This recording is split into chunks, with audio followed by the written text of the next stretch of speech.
Okay, so very nice. We're going to go to the third presentation. I think that we are on time. Transmission line routing using GIS tools of spatial sciences by Mr. Subedi. I guess Subrat, right? Yeah, that's my So, name.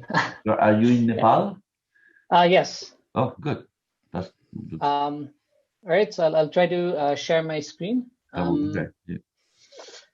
Right, so, right. Okay, we can see it. You can see it. Can I try and, all right, let Make me. it bigger if you want to. All right, just a second.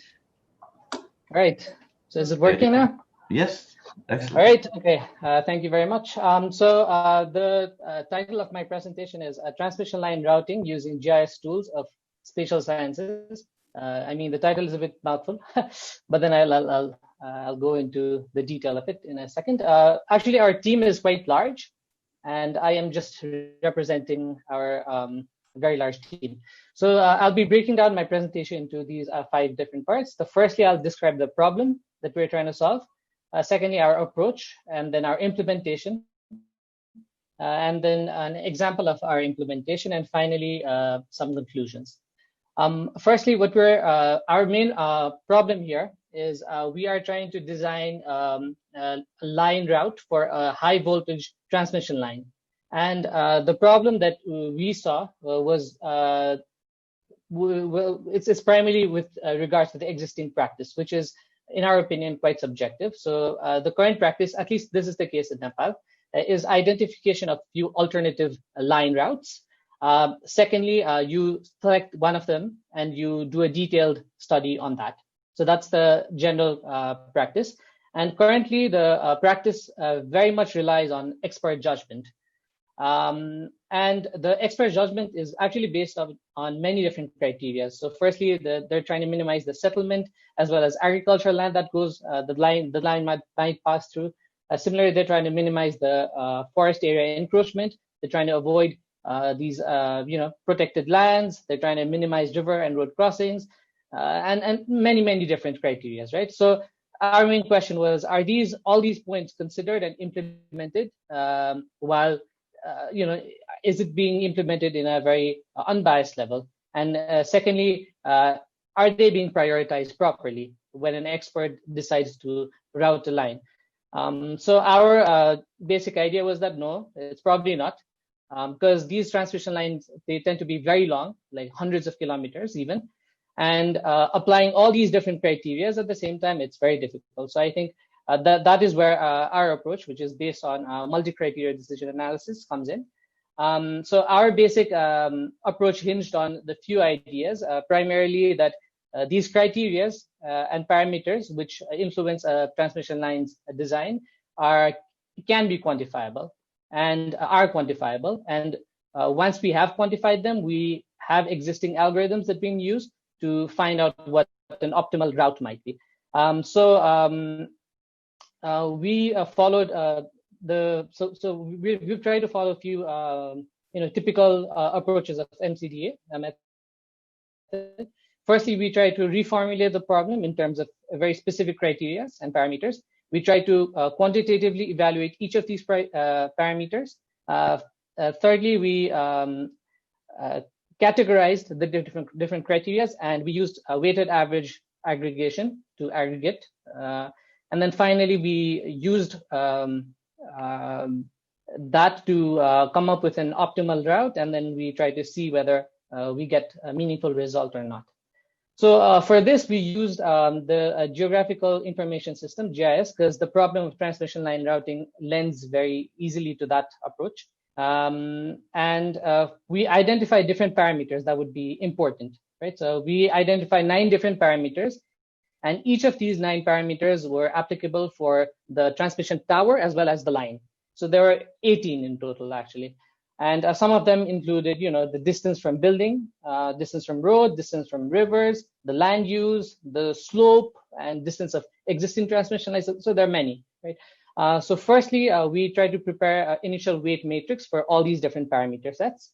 So all these different parameters. And then we try to divide our problem domain. So that is the area through which the transmission line might pass through into pixels, basically like raster. So we're trying to convert that into a matrix, the problem area into matrix, and assign each of the cell a specific weight, right? So cost value, let's say.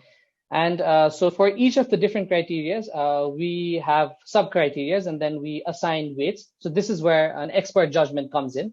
So the expert judgment actually comes in when you decide on the weight set. So not when you're trying to route the transmission line, but when you generate the weight set. So that's when the expert judgment firstly comes in. And then once you have classified each of those pixels based upon these 9 different criteria, and you've assigned weights, then we aggregate them and we form one single cost matrix. And so you do this all using a GIS application. And once we have that cost matrix, we use our algorithm in order to find the least cost through it. So this is some of our parameters. I mentioned that we have 9, so there are some 4 that I've shown here. One is land use. So it could be, we classify each pixel of land in terms of land use, and we assign weights.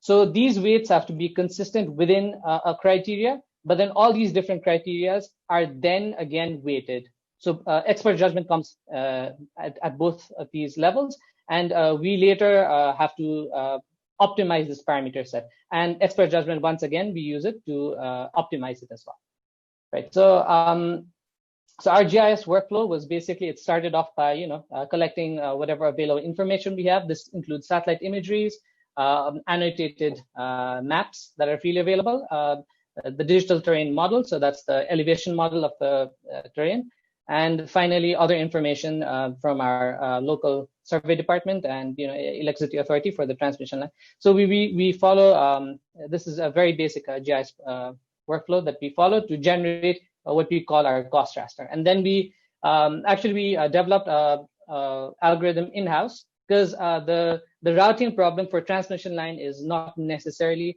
so we can't use something like a Manhattan sort of least cost algorithms, because we have to place towers between certain range. So you can't have a tower at 10 meters from another one. So it has to be like at a distance of 200 or 300 or 400, whatever. So you have certain criteria that are very intrinsically related to the routing problem of the transmission line. So we had to develop the algorithm in-house, and actually that's where I was involved. But so this is a visual interpretation of the cost raster, right? So this is the cost matrix, the weighted average cost matrix. So and we run our algorithm from point A to point B, and it uses the least cost path algorithm to find the way. So this is just a demonstration of, so our problem domain is divided into tiny little pixels. And so this is actually interpreted in terms of a matrix, the cost matrix, but I think the visual interpretation is very direct. So this is actually just like, these are just sample outputs from the program. Actually, it doesn't display visually, but I've just tried to convert it into a visual format. So at the end of it, what we're trying to find is the ideal location for our transmission line towers. So these red dots, that was the problem domain, and we have divided into each cell, and each cell was assigned different based on different criteria, different weights, and then we assign each of those criteria again a different weightage. We combine them and we ran this least cost path algorithm through it. And so this is how it was. It works, and we tried it out in a few of our projects actually. So this one is Trishuli Ratamate. This is in middle part of Nepal. So it's very, very hilly terrain. And we try to actually compare here with the traditional approach of finding 3 best routes and then choosing one and detailed studying. And we also calculated one route using our this approach, and it yielded quite good results, right? So using a traditional approach, we selected out of these 3 routes, we had we would have gone with route 3. And one of the best measures is often like economic one. So this actually, the economic, the cost really depends on the number of towers, which of course depends on the line, the way, the geometry of the line and all of that. And so the best one that we came up with was a 58 tower line. And following the GISPS approach, we found another line that was very close by to the one that we had selected, but this came out at 50. So it yielded good results. But of course, there's a lot of expert judgment that goes into optimizing the parameter set that yields the optimal path. But then that expert judgment has been applied in a very unbiased fashion. So the end result was quite very positive, let's say. And the other project, this one is actually ongoing, is a 70-kilometer, 400 kV line. So that starts off at China, basically Tibetan border, and it reaches nearly the other end of Nepal, so close to Indian border. This actually passes through very difficult terrain, like over, the land here is over like 7,000, but the line itself passes through a much lower elevation, but still very challenging and very long. So which means that just human judgment might have not yielded an optimal path.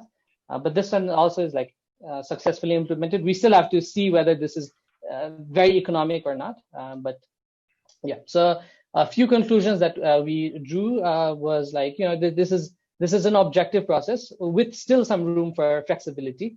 And based on our limited criteria, we find an optimal path. And so we avoided, several crucial issues which pop up when you do it manually, such as, passing through settlements and other lines, like other transmission lines and all of that.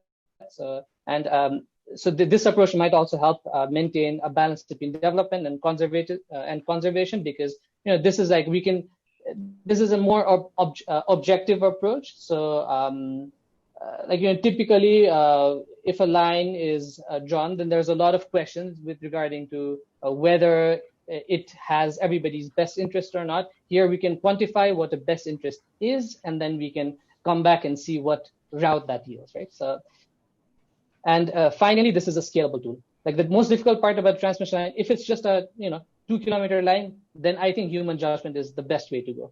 But then the problem comes when it becomes longer, like 100 kilometer, 150 kilometer, 200. At that point, it's nearly impossible for any expert to lay out a line in a very unbiased fashion. And so this tool is very, very scalable.